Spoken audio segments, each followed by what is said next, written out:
Joined here on the practice range here at Desert Springs Resort by Scott Moore, Director and Head Coach of CEL Sports, and Tom Flowers, Director of Tom Flowers Cricket Coaching. You guys have been out here for 4 or 5 days now. You've played 2 games of 50 over cricket and 2 games of T20 cricket down at the match ground. Tom, how have you found the facilities down there and the cricket you've played this year? Yeah, Pete's been very good. Also, we're a returning customer here at Desert Springs. Not the first time we've been. We know what we expect. We know what we're expecting. I think that's a big thing about coming to the resort. We trust the facilities. We trust the pitches, and the squad that we've brought this time, I think, are a year older and a year wiser. A lot of guys have returned from previous years as well, which again reflects on the experience they had in the resort itself. But the quality of cricket that we've seen this week has probably been the best. The umpires actually remarked the best standard of junior cricket they've seen in a long time regarding the competitiveness of it. So I think we got that about right. And again, the wickets held up really nicely for 4 games in 3 days, which is a lot at the end of a busy summer. So really happy.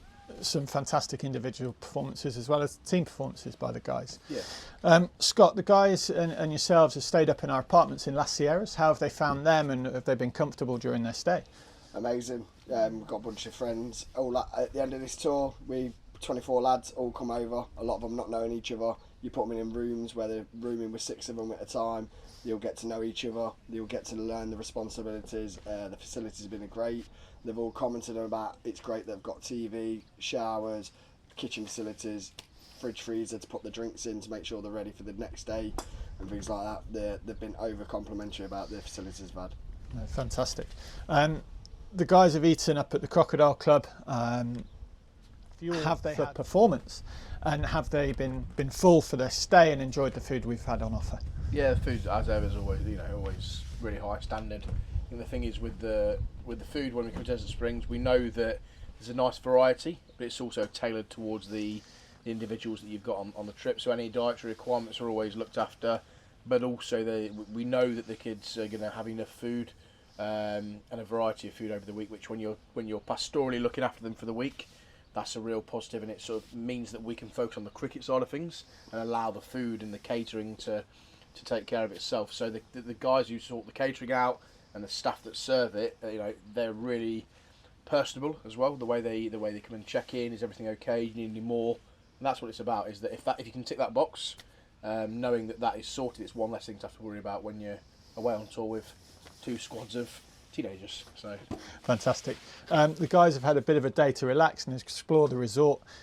You're both back off home later this afternoon. Firstly to you, Scott, what's next for CEL and what have you got coming up? I know there's been camps running during October back at home already as well. So we find these tours are really good for us because we get our players that we work weekly with at all our grassroots clubs to come along, join in, experience something different, touring, playing with better players. We know when we go back and winter training's all about to start, a lot of them will look into one-to-ones, they'll look into improving certain aspects of the games and want us to take a lot into their club coaching, and then they'll push on for next season, and a lot of them are already telling us they want to return again next year with our touring party here. Fantastic. And Tom, same question to you really. What's next for Tom Flowers when you get back and the coaching side of things with the players? We've got a busy couple of months leading up to Christmas. I think the higher end players, the really serious cricketers who are involved with pathways, they'll continue working hard up until Christmas. A lot of the pathways actually start at the start of November.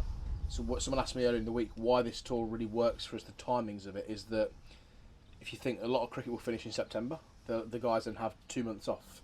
If they're starting pathways cold in November the 1st, the tour actually allows for those guys to have a run into that, a nice run into that. So that's where it's worked really well for us. Likewise, the guys that aren't involved in the pathways might be starting their club training in January. And it just breaks it up for them a long winter, so if they've not played cricket since August, end of August, gone back to school, it's broke that up for them nicely. So they might have some of them might not pick up a bat again for a month or 2. It's not a bad thing, but then they'll hit the ground running in January with their club side. So 100%. Works really well, the tour, for us, the timings. Fantastic. As I say, you guys are off later this afternoon, so the last thing for me to do is wish you a safe journey home, and we hope to see you again next year. Thank you. Yeah. Thank you, Tom. Thanks, Pete. Cheers.